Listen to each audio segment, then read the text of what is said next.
Eighth pay commission salary के calculation के नाम पर बड़ा खेल हो रहा है और इससे सरकारी कर्मचारियों के बैंक खाते वो खाली हो रहे हैं। साथ ही 8वें वेतन आयोग पर एक बड़ा अपडेट भी आया है। इसके लिए पहली मीटिंग की तारीख है वो तय हो गई है। लेकिन जहां एक तरफ करोड़ों कर्मचारियों और पेंशनर को बढ़ी हुई सैलरी का इंतजार है, तो दूसरी तरफ इसी आस का फायदा उठाकर जालसाज आपका बैंक अकाउंट खाली कर रहे हैं। तो सावधान हो जाइए, क्योंकि एट्थ पे कमीशन के नाम पर एक खतरनाक जाल फैलाया जा रहा है जिससे आपको बचना बहुत ही जरूरी है। दोस्तों, सबसे पहले बात करते हैं एट्थ पे कमीशन से जुड़ी हुई एक अच्छी खबर, यानी कि आपके लिए जो खुशखबरी है उसकी। केंद्र सरकार के कर्मचारियों और पेंशन भोगियों के लिए 8वें वेतन आयोग के गठन को लेकर अब जमीनी स्तर पर हलचल है वो तेज हो गई है। आयोग ने अपनी आधिकारिक कार्रवाई को गति देते हुए देश भर के हितधारकों और कर्मचारी संगठनों से मिलने के लिए प्रक्रियाएं शुरू कर दी है।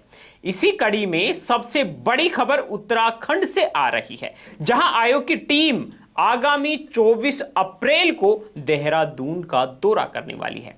यह कोई सामान्य दौरा नहीं है, बल्कि यहां विभिन्न कर्मचारी संगठनों, एसोसिएशनों के साथ में सीधी बातचीत की जाएगी, जिसमें वेतन विसंगतियों और भविष्य के सैलरी स्ट्रक्चर पर मंथन होगा।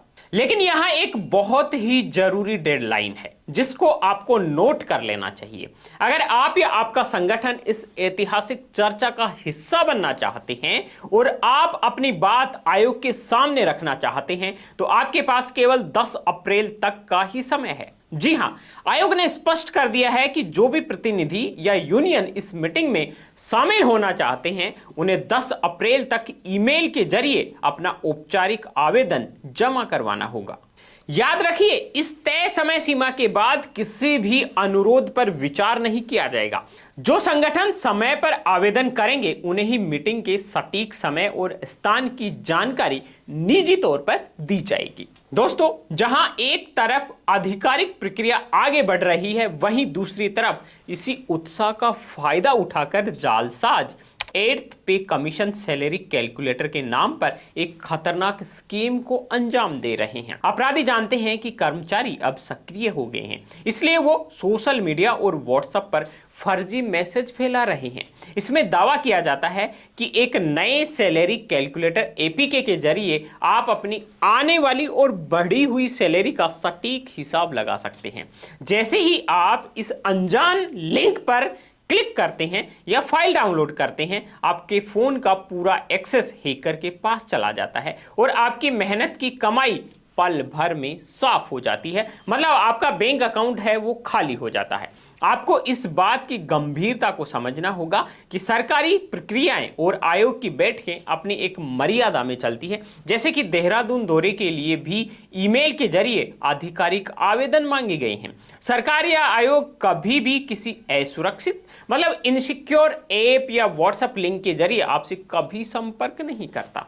ये जो कैलकुलेटर के नाम पर मेलवेयर फैलाया जा रहा है, इसका एकमात्र मकसद आपके बैंकिंग पासवर्ड और ओटीपी को चुराना है। किसी भी रैंडम फॉरवर्ड को सच मानकर उस पर क्लिक आपको नहीं करना है। आपके लिए यह वित्तीय तौर पर आत्मघाती साबित हो सकता है। दोस्तों, 8वें वेतन आयोग के गठन को लेकर कर्मचारी संगठनों का दबाव अब रंग लाता दिख रहा है और देहरादून की यह मीटिंग इस दिशा में एक बड़ा कदम है। लेकिन इस सकारात्मक खबर के बीच अपनी सुरक्षा से समझौता ना करें। विश्वसनीय माध्यमों से ही जानकारी जुटाएं और किसी भी अनजान सोर्स से आए सॉफ्टवेयर को इंस्टॉल ना करें। सतर्कता ही आपकी सबसे बड़ी सुरक्षा है। उम्मीद है कि आज का ये डबल अपडेट, देहरादून की मीटिंग की डेडलाइन और सैलरी स्कैम की चेतावनी आपके लिए मददगार साबित हुई होगी। अगर आपको ये वीडियो महत्वपूर्ण लगा है तो इस वीडियो को लाइक कर दीजिए और इसी तरह की लेटेस्ट अपडेट पाने के लिए हमारे YouTube channel BN Hindi news को अभी सब्सक्राइब कर लीजिए और अपने सभी कर्मचारी दोस्तों के साथ में इस वीडियो को शेयर जरूर कर दें।